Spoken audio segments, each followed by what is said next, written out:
the police, the Prime Minister urges British women amid mounting concern about the response of the Met to Sarah Everard's murder. As the force is attacked after advising women to wave down a bus if they're worried about being detained by a lone officer, will this prove to be a turning point for law enforcement in this country? The message from police appears to be that Wayne Couzens' use of his position as a police officer to falsely arrest, rape and murder Sarah Everard was an evil one-off. The PM vowed to get to the bottom of what on earth happened in this case, but it's not at all clear if there will be a formal inquiry into whether there were systemic failures in Couzens' continued employment as a police officer, an armed officer. There are, though, plenty of unanswered questions about various red flags in this murderer's employment history. Still more questions today after the Met advised solo women approached by single plainclothes officers to ask some very searching questions and, if necessary, run into a house, shout or wave a bus down. But with some calling for a wider inquiry into sexism and misogyny in the criminal justice system, is this the moment to change the culture of law enforcement forever? We'll be speaking to the former Chief Constable of Nottinghamshire, Sue Fish, in a moment. But first, here's David Grossman. We're here, helping them sleep at night, keeping them safe, protected. This is how the police want us to see them, the people we turn to for help. The Sarah Everard case, though, has threatened to shatter this image, that a police officer could misuse his power and betray the public's trust. Senior officers are now advising women what to do if they feel threatened by a policeman. If somebody doesn't feel safe and they're not comfortable in the environment and they're dealing with a police officer, then ask them some questions. Where are you from? Why have you stopped me? Where are your colleagues? And that way they can start to feel safe. And if they really don't feel safe, they can dial 999. The Met's website even suggested if, after all of that, you feel in real and imminent danger, then you must seek assistance, shouting out to a passerby, running into a house, knocking on a door, waving a bus down. As someone who's lived in London my whole life, the idea that you could flag down a bus that's in between stops in any circumstances is ludicrous. I think any Londoner will know. Campaigners say the idea that it's up to women to keep themselves safe by challenging police officers is equally absurd. There really was nothing that Sarah Everard could do in that situation without, resisting what, as far as she knew, was a lawful arrest, which is an offence. It's an offence to resist arrest. This is why the change needs to come from within. It needs to come from within the police, because members of the public in a situation where someone is abusing and manipulating their power really have very limited scope to protect themselves. 23 years ago, Britain was rocked by another criminal betrayal of trust. The GP Harold Shipman was believed to have murdered 250 of his patients by injecting them with lethal doses of diamorphine. At that time, no one suggested that we should be suspicious of doctors and what they prescribe. It was understood by the medical profession that it was up to them to monitor their colleagues and build in safeguards. Is that the lesson too for the police? There is widespread concern that too many warning signs about Wayne Couzens were missed. An allegation of indecent exposure was made just 3 days before Sarah Everard's murder. It's also alleged that he and other officers from the Met and other forces shared discriminatory WhatsApp messages, including misogynistic content. Today, the Prime Minister said there needs to be a full investigation into this. I think there's some very disturbing stuff in there, and we need to get to the bottom of it. We also need to get to the bottom of the WhatsApp groups where messages were being exchanged between police officers. I am concerned. And Tim, let me be very frank with you. I think that the police do a wonderful job. I think many types of crime are coming down. But there is one area where I think the issue of trust needs to be addressed square on.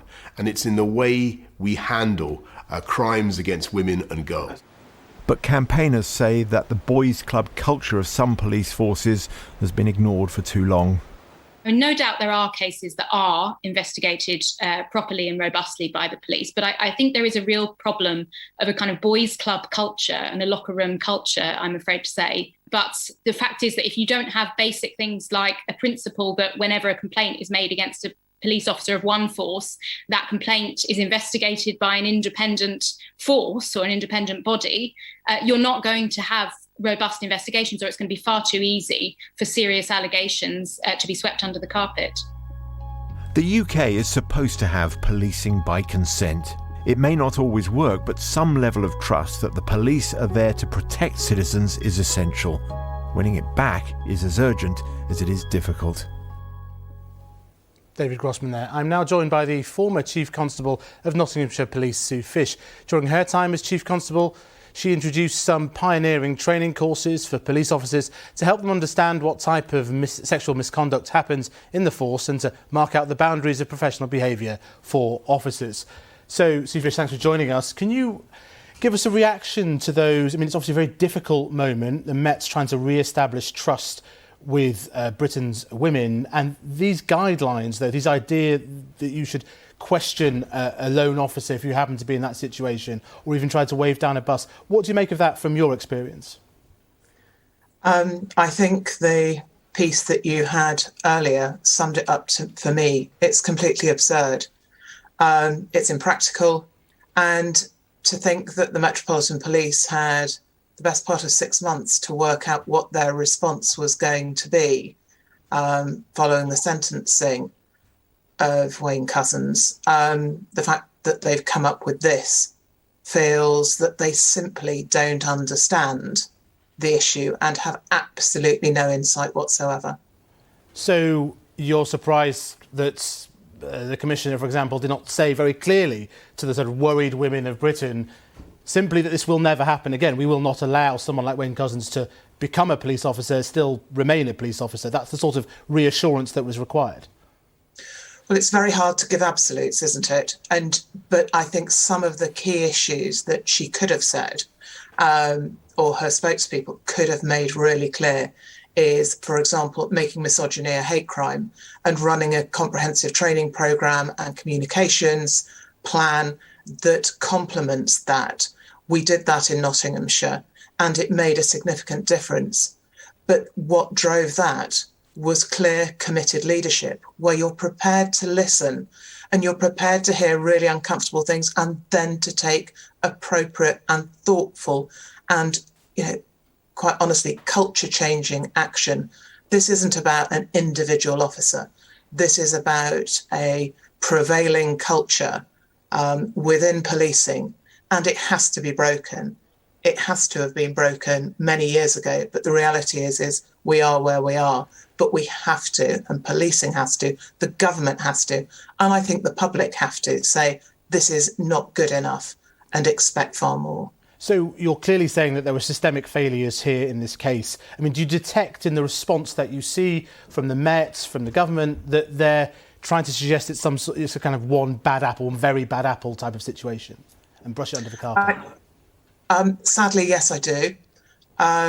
And what I'm seeing and hearing from both the Prime Minister and from the Commissioner is a complete lack of understanding of the nature of the culture in policing and therefore what needs to be done to address it. I mean, we should say the Commissioner, Cressida Dick, did say any lessons are going to be learned and that they will be publishing a strategy into violence against women. How many times have we heard lessons will be learned, and how often really are they? I think there are some things that need to be done far more publicly, and one of those is a public inquiry along the lines of the Macpherson inquiry into the murder of Stephen Lawrence. That was a seismic change for policing in relation to racism. We need that around misogyny. Now, you experienced this firsthand. You've told of sexual assaults by superior officers that you didn't feel able to report at the time. You pioneered this misogyny as a hate crime and trying to retrain your police force. What is it going to take to change the culture that you are criticising so severely here? I think we have all the evidence now. It's about making those sorts of changes. It's fundamental root and branch changes to recruitment, to vetting, to selection processes, around training and around misconduct hearings. For example, discipline inquiries and misconduct. It's around consistency and about making it really clear that officers who commit these sorts of offences, and by that I mean the range from extremely serious criminal offences to I suppose are called lower level crimes, but are still devastating for those upon whom it impacts, whether that's colleagues, whether that's their partners, whether that's vulnerable victims of crime. And police officers are, sadly, and in many ways surprisingly, if you don't understand the culture, exploiting those women, abusing their power on a sadly all too regular basis. So is it possible for this change to be made with Commissioner Cressida Dick in place at the Met? I hope so. Well, thank you very much for joining us there, Sue Fish. Now, whether this really is going to lead to any fundamental change in the way we police in this country is that question posed there by Sue Fish and by many others. Lewis Goodall is at the Wall to discuss that.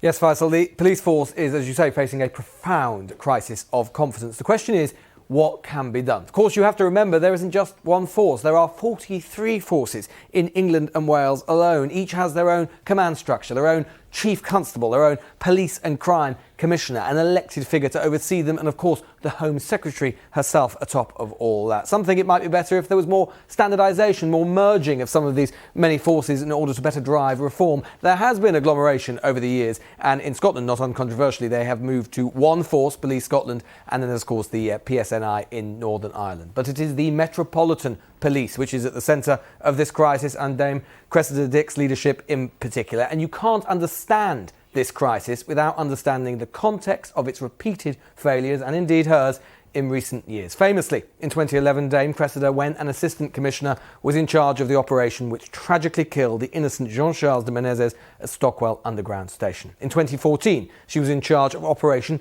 Midland, the ill-fated investigation into a fabled Westminster paedophile ring. It turned out, of course, to be nonsense, with lives ruined in the process. Then, in 2019, as commissioner, she received criticism over what some thought was the non-existing policing over the Extinction Rebellion protests. In July 2020, the Met was accused of racial profiling, criticised for handcuffing the Team GB athlete Bianca Williams and partner whilst driving a BMW. In March 2021, the heavy-handed policing of the Sarah Everard vigil outraged many, especially by comparison to the apparent light touch policing of some football events at around the same time. And most damningly of all, in June 2021, the independent panel report into the 30-year investigation of the murder of Daniel Morgan said that the Met was institutionally corrupt, and Cressida Dick herself was personally censured for obstruction of the inquiry. Indeed, the Met is one of only 6 police forces in England and Wales where Her Majesty's Inspectorate of Constabulary rates the extent to which, quote, the force is effective at reducing crime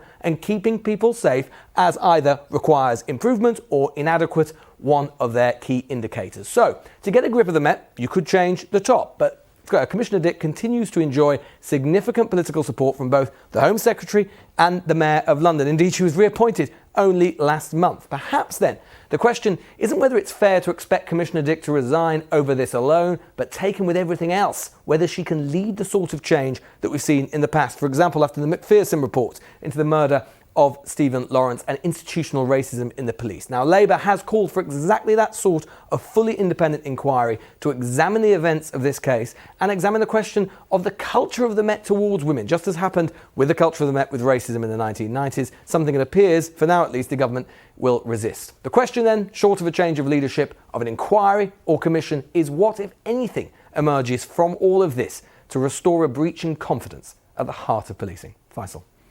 Thanks, Lewis. Joining me in the studio, we have Baroness Helena Kennedy, who chairs the Working Group on Misogyny and Criminal Justice in Scotland, which aims to independently consider how the Scottish criminal justice system deals with misogyny. This includes looking at whether misogyny should be a hate crime. And down the line, we have Chris Phillips, formerly the head of the National Counter-Terrorism Security Office for the Met, and the forensic criminologist Jane Monckton-Smith, Professor for Public Protection at the University of Gloucester. Jane Monckton-Smith, let's start with you. Give us a sense of this misogyny problem in the criminal justice system, the different conviction rates and the scale of the problem. Well, the scale of the problem is part of the problem, I think. Once you turn this rock over and you start looking at how widespread violence against women and girls is, it can seem as if the problem is too big a hill to climb. So, but there are some things that we should be doing, and we should be doing immediately. And that is, we've got to stop excusing and justifying male violence. We have to stop minimising it, and we have to stop protecting the offenders, and which is quite possibly what happened in this case, because Wayne Couzens' offences may have been seen as non-serious. OK, well, Helena Kennedy, let's, one solution, we've heard about it already twice tonight, is this issue of making misogyny a hate crime. You're working on this for the Scottish Government. How would that tangibly have changed things in cases such as this? Well, I have no doubt that the judge, who's a very, very distinguished judge who dealt with this case and sentenced, I have no doubt that he saw this as a misogynistic crime. The whole nature of it showed something very disturbing about the nature and the pre-planning and the torture and so on. That to do that there was something that made him say that this had to be life meaning life. And that suggests to me that he was dealing with it, that there was the aggravating factor that this was a man who was doing this because of some malevolent attitude towards women. And so I think that in some cases judges are already doing this, but in many of the other kinds of misogynistic behaviours, which put women in fear, and as Jane has just said, are often of a lesser, they seem to be lesser, threatening and abusive behaviour, harassment in public places and so on.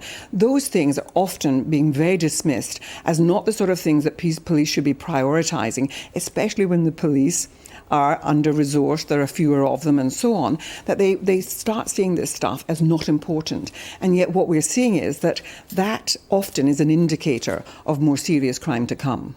And so how would it work in practice? So, currently in the criminal justice system, if something's racially aggravated, you get an extra sentence. Is that the sort of thing we're talking about? Is this where this could go? Well, that would be one element of it. I've actually, my mission is somewhat bigger than a misogynistic hate crime. I want us to be looking at the fact that most women now feel that they actually do not think the justice system is working well for them.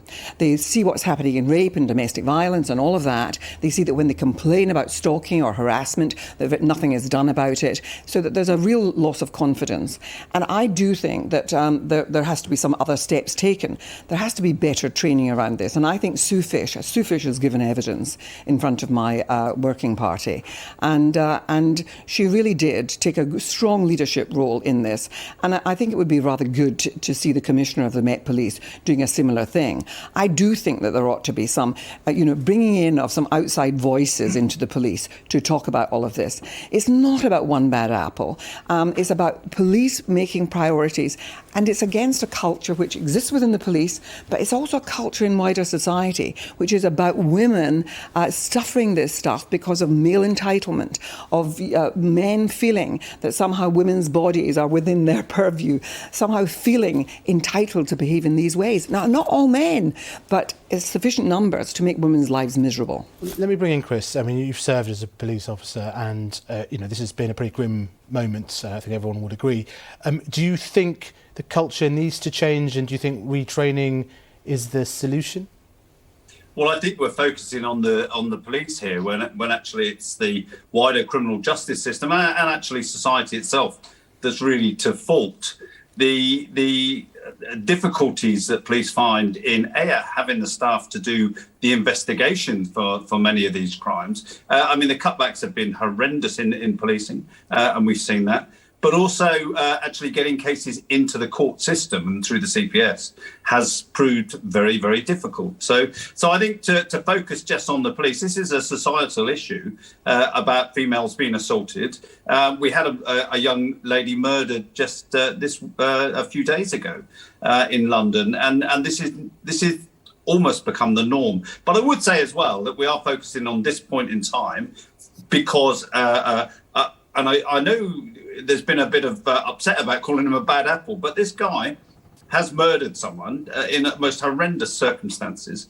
But actually, we've had 250,000 police officers in London over the last 100 odd years. And we haven't been talking about this before, this seriousness of crime, this is one man who has got through. And I think, yes, there are many other instances of police officers acting badly, but this is on a whole different level. But you don't think that, for example, there could have been, if people had been watching more carefully for this, they could have stopped him earlier, why he was a policeman in the first place? It just shows a kind of culture of neglect of this issue, that this man was a police officer to begin with.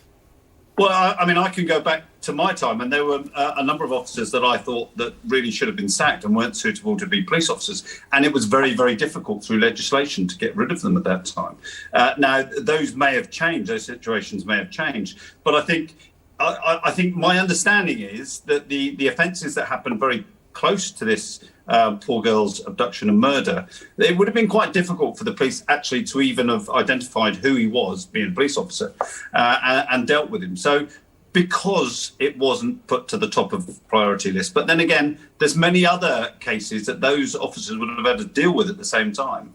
That may have been of higher priority in their eyes and in the eyes of the police service. So do you think that there's a risk of an overreaction of throwing the baby out with the bathwater here? I think very much so. And, we all, every police officer that I can imagine is so upset about this case. But we do have to be very careful that we don't throw all of the good policing stuff that we do. All the police officers are out there every day. And don't forget, police officers are involved in millions of interactions with members of the public on a daily basis across the country. And of course, things are going to go wrong. This is humans on humans. And yes, we as a society, I believe, have got many, many problems. And of course, the police just reflect those problems within its midst. Well, let me bring Jane in there. Chris, they're saying the police are a reflection of society and that they have resource constraints, looking at some of the earlier crimes that you were suggesting that they need to pay bigger focus to. Well, I take what has been said about resources. Police are definitely under-resourced, but I do take issue with some of the things that have just been said about when Cousins being represented as a bad apple. Bad apples should be identified and should be ejected. But this man was allowed to operate across police forces, in more than one police force, with behaviours where his own colleagues had a nickname for him, calling him the rapist.